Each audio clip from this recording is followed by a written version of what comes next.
L'histoire qui a fait réfléchir des millions de musulmans. Suhaïla et Farouk, ils s'aimaient énormément. À peine 3 mois après leur mariage, il y a eu l'appel au djihad. Et Farouk, il devait partir pour combattre. Alors, il a dit à Suhaïla, voilà 300 dirhams pour que tu puisses tenir pendant ces 3 mois. Dans la maison, Farouk, il avait des économies de côté, environ 3000 dirhams. Et 3000 dirhams, c'est vraiment une somme énorme pour l'époque. Pour vous donner un petit aperçu, aujourd'hui ça fait environ 2 400 000 euros. 2 400 000 euros.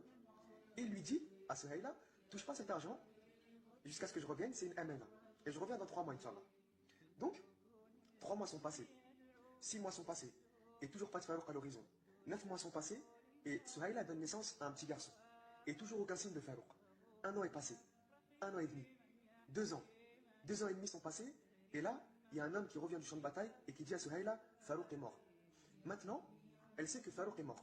Au bout de 2 ans et demi, à ce moment, elle décide d'ouvrir le coffre des 3000 dirhams et de se servir.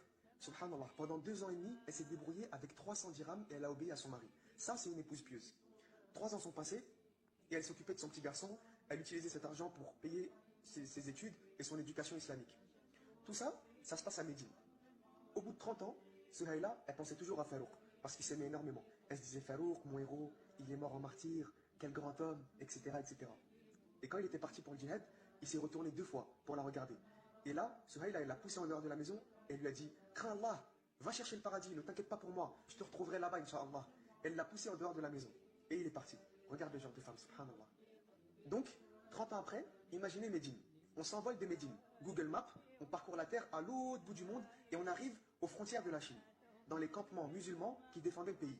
En plein milieu de la nuit, les soldats musulmans dorment et parmi eux, un homme qui monte la garde.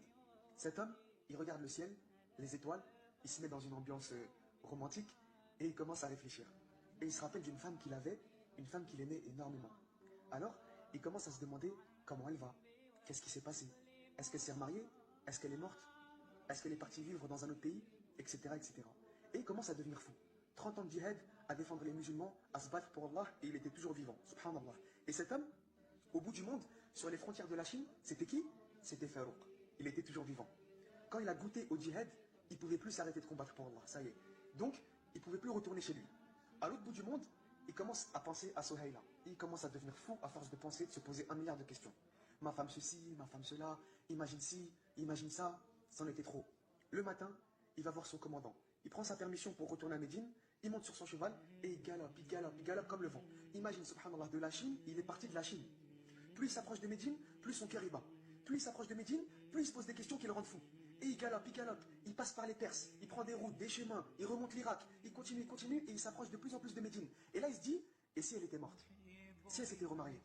Alors, il accélère encore plus. Ça y est, il arrive enfin à Médine. Il va enfin pouvoir voir sa femme. Mais avant de devenir fou, à cause de l'amour qu'il éprouvait pour sa femme, il s'est rappelé la sunna du prophète, car c'était un homme pieux avant tout.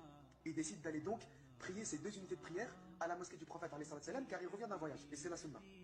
Donc, il prie ses 2 unités de prière et il voit que c'est bientôt l'heure du Asr. Donc, il décide d'attendre l'éden, de prier l'Asr et de rentrer chez lui. Pendant qu'il attend l'éden, il voit dans la mosquée plein de savants de Médine, avec du monde assis autour d'eux dans chaque coin de la mosquée. Dans chaque coin de la mosquée, il y avait un savant qui donnait des cours. Et au temps du Khalif Abdelaziz, la science, elle était vraiment au top niveau. Masha'Allah. Parmi tous ces savants qui brillaient de par leur science, il y en avait un, subhanallah, on aurait vraiment dit une lumière vivante. C'était Cheikh Abdurrahman, le plus grand savant de l'époque. Et il avait une science extraordinaire et une éloquence incroyable. Donc, il y a eu l'Eden, la prière du Asr. Ensuite, Farouk, il se dirige chez lui. Il commence à courir, il n'en peut plus. Et à peine arrivé devant la maison, il voit un autre homme qui va y rentrer. Alors, il se demande qu'est-ce qui se passe. Il commence à stresser et il sait très bien que les Arabes, ils étaient connus pour leur jalousie.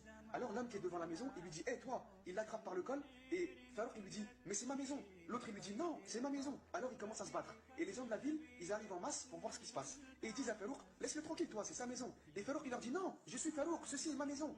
Et à l'intérieur de la maison, il y avait une femme âgée. Et elle entend cette voix et elle se dit, non, c'est pas lui, c'est pas possible. Alors elle se couvre, elle sort et elle le voit. Et elle dit, laissez-le tranquille, c'est Farouk, c'est mon mari, il était parti au djihad il y a 30 ans, et il vient à peine de rentrer. Alors les gens ont commencé à pleurer parce qu'ils réalisaient ce qui est en train de se passer. Et Farouk et Souhaïla, ils se sont jetés dans les bras l'un de l'autre, puis ils sont rentrés à l'intérieur. Ils ont pleuré, discuté, rigolé, 30 ans d'absence, t'imagines? Il y en avait des choses à se dire. Et Souhaïla, il lui dit, oh Farouk, je suis plus aussi belle et jeune qu'avant. Et Farouk, il lui dit, pour moi, tu es toujours la plus belle femme du monde. Pourquoi? Parce qu'il avait aimé sa piété et non sa beauté.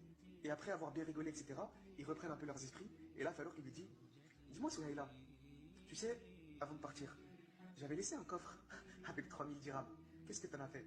2 millions d'euros. T'imagines? Tu les oublies pas comme ça, 2 millions d'euros. Alors Souhaïla, elle lui dit, Farouk, est-ce que tu es parti à la mosquée? Et elle savait très bien que Farouk il était parti à la mosquée parce qu'elle connaissait son mari et elle savait que son mari c'était un homme pieux. Et Farouk il lui dit, oui, pourquoi? Alors elle lui dit, t'as pas remarqué quelque chose de nouveau depuis ton départ? Il lui dit, si, la mosquée, subhanallah, elle est remplie de savants incroyables. Les temps ont changé, la science s'est vraiment répandue.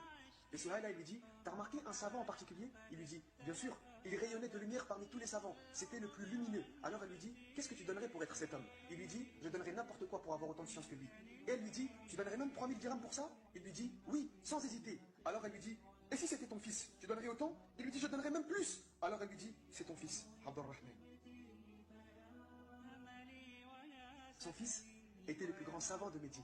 Parce que sa mère, elle avait dépensé la totalité des 3000 dirhams pour l'éducation religieuse de son fils. 2 millions d'euros. Au lieu d'aller faire les marchés et se faire plaisir bien comme il faut, elle a décidé d'investir dans l'éducation de son fils. 2 millions d'euros. Et nous, qu'est-ce qu'on a dépensé pour l'islam aujourd'hui? Rien. Après ça, Farouk, il est devenu fou. Il est sorti en criant partout, Cheikh Abdurrahman est mon fils! Cheikh Abdurrahman est mon fils! Je suis Farouk! Où est Cheikh Abdurrahman? Et quand Abdurrahman il lui a dit, je suis Cheikh Abdurrahman, Farouk, il s'est rendu compte que son fils, c'était qui? C'était l'homme avec qui il était en train de se battre devant la maison. Subhanallah. Ils se sont pris dans les bras et ils se sont embrassés. Alors bien sûr, tout le monde n'arrêtait pas de pleurer à cause de l'émotion. Et il y avait un homme dans la foule qui pleurait aussi. Et cet homme, il avait tenté de séparer Farouk et son fils au début quand ils se battaient devant la maison. Cet homme, c'était qui? Cet homme, c'était le grand Imam Malik de l'une des 4 écoles de l'islam. Et qu'est-ce qu'il faisait là, l'Imam Malik? Eh bien, l'Imam Malik, en plein milieu de cette foule, c'était l'élève du Cheikh Abdurrahman, le fils de Farouk.